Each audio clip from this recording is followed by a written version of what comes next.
Doon mungkin tahu. Ya, ini apa namanya? Ini Tampuy Rima.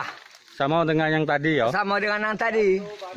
Itu mengko abang tanya kira berapa batang. Kenyok lagi ratusan ribuan batang kalau dusun kalau buat dalam kau Tampuy Rima kau. Iya.